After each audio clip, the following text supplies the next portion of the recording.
everybody. My name's Greg Slone, and this is another episode of Drum Power, coming to you from my teaching facility called Drum Power, located in Ludlow, Kentucky, about 5 minutes outside of Cincinnati, Ohio. What we're going to talk about this time is what I like to call the 10 Commandments of Drumming. For lack of a better term, it's basically a top 10 list of some things that I think you need to have in your arsenal if you would like to become a professional drummer. A lot of these things I learned in the School of Hard Knocks just from making my way through the crazy music business that you have to deal with. But anyway, let's go on down this list, and hopefully some of these things are things that you haven't quite thought of when you've maybe been trying to decide whether or not you really want to go for this as a career. All right, so number one, pretty obvious one, learn good techniques. Learn proper mechanics, okay? If you want to be a professional drummer, you need to learn how to use your wrist action properly, how to use your whole body properly, have good posture, breathe well, be relaxed. You don't want to be stiff when you're trying to make music. You want to be loose and relaxed so you can get where you want to get around your drum set and make musical statements, no matter what kind of music it is. So that's number one. That's your first commandment. Learn some good technique, get some good mechanics together. Now, commandment number two is a big part of that, and that is learn your rudiments, okay? If you can learn your rudiments, and that would be things which, I mean, most of you already know a lot of these: single stroke roll, double stroke roll, paradiddle, flam, all kinds of, double paradiddles, paradiddle diddles, all kinds of these rudiments that are going to help you develop that good technique. Let's just go through a few really quickly here on this practice pad. So, single stroke roll, very simple, just like that. But notice the wrist action. It's just nice and clean and relaxed. It's not this kind of stuff. So you want to stay loose and relaxed and just develop that. Just feel the stick working. For a single, the double works the same way. You want to be loose and relaxed. Good control. Nice and smooth. And the same goes for paradiddles, flam, any of the rudiments that you're going to work on. And there's a lot of them, believe me, a lot of variations of them as well. But get a lot of work on those rudiments. Learn your rudiments. The third commandment is develop good timekeeping. One of the things that I always do with my beginning students is when we're first working on things like quarter notes and eighth notes, or just some basic drum beats that are utilizing quarter notes and eighth notes, I always have them count with their voice. Count out loud. 1, 2, 3, 4. 1, 2, 3, 4. 1, 2, 3, 4. And the reason I do that is so they can both hear and feel a smooth count. An even timekeeping, if you will. There's lots of ways to get good at developing your timekeeping. Counting out loud when you're starting out is one of the best ways. You can also use a metronome, and there's tons of metronome apps that you can get for your phones and things these days. So those are great too. But develop some good timekeeping, very important. The fourth commandment, learn to read music. I know that's a scary thought to a lot of drummers out there. The old, why would I learn to read music thing? It seems like a lot of work. It seems really scary. I'm not saying that you need to learn music, that you need to master the art of reading music. Not that you have to be able to just open up sheet music and play it flawlessly right from the get-go. But learn enough about reading music so that if you see something written in front of you, you can figure it out. All right, so learn all the basics. Learn how to read quarter notes. Learn how to read quarter rests, eighth notes, eighth rest, 16th notes, 16th rest, triplets, dotted notes, anything like that. If you can get comfortable reading those basic notes, and when you see them in drum beats, which is basically just going to be one line would be your hi-hat cymbal part, another line would be the snare drum part, another line would be the bass drum that you're playing with your foot. But it's just, I think, a really good idea to learn to read some basic music, because it's just so much of a faster way to learn to do stuff, especially if you're looking through some stuff online and they have it written out for you. It's great to see that and then try to kind of work it out. You can actually visualize what's hitting at the same time, what's hitting in between each other. So learn to read some music. That's a big one.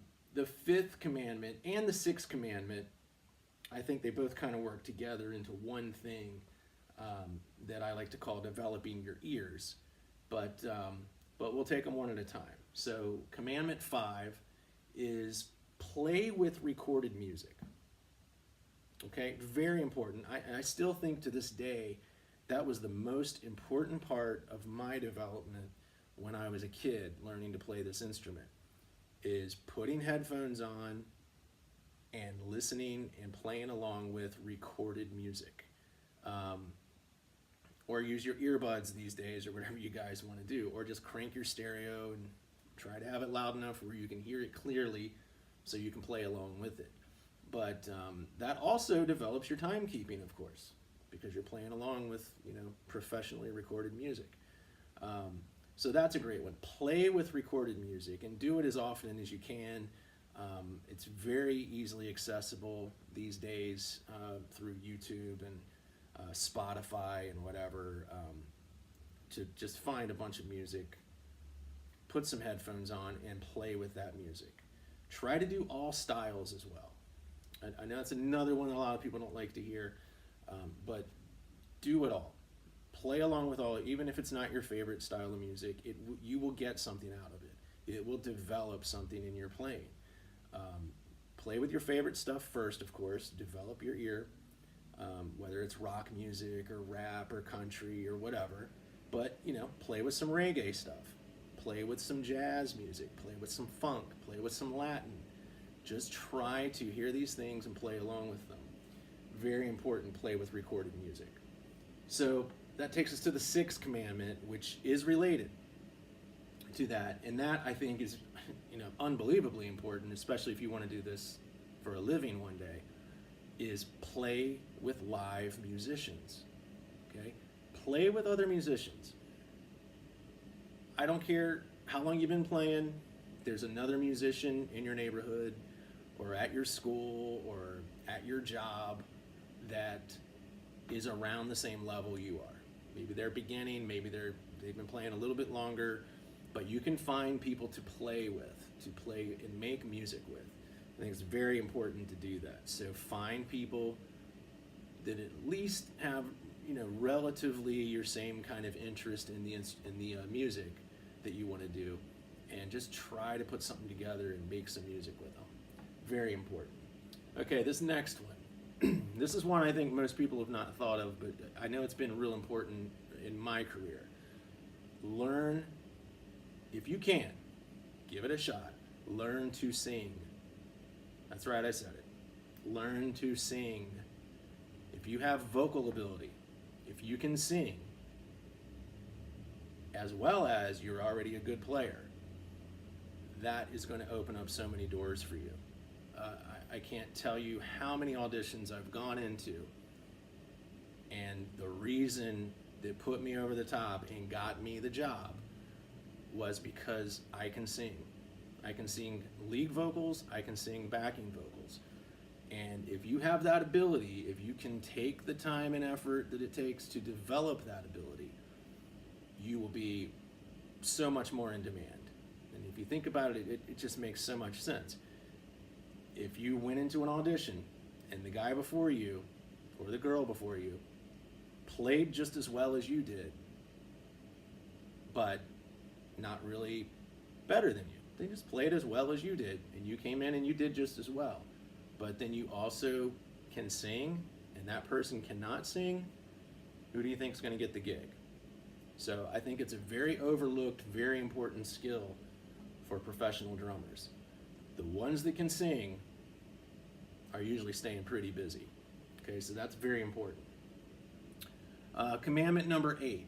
This is another one that gets overlooked, but I'm happy to say I think that the drumming community has, especially in the last couple of decades, has taken this much more seriously because people are playing for many years longer and playing at a high level for many years longer. And that is, stay in good physical shape. Keep your body in good condition. Okay, so eat right, exercise, play on your drums as often as you can to keep yourself in condition to play this instrument, because it is a very physically, it's a physically demanding instrument. It's going to take a lot out of you. So stay in shape, really important. That's another one. Another one here, commandment number 9. This gets overlooked a lot. But again, it's been very important to me, and I think it's important to most drummers that actually can make a living playing this instrument. And that is, network with other drummers. Stay in touch with, when you meet good drummers, good professional drummers, stay in touch with them. It's a network of good drummers that can keep you busy, because here's what happens.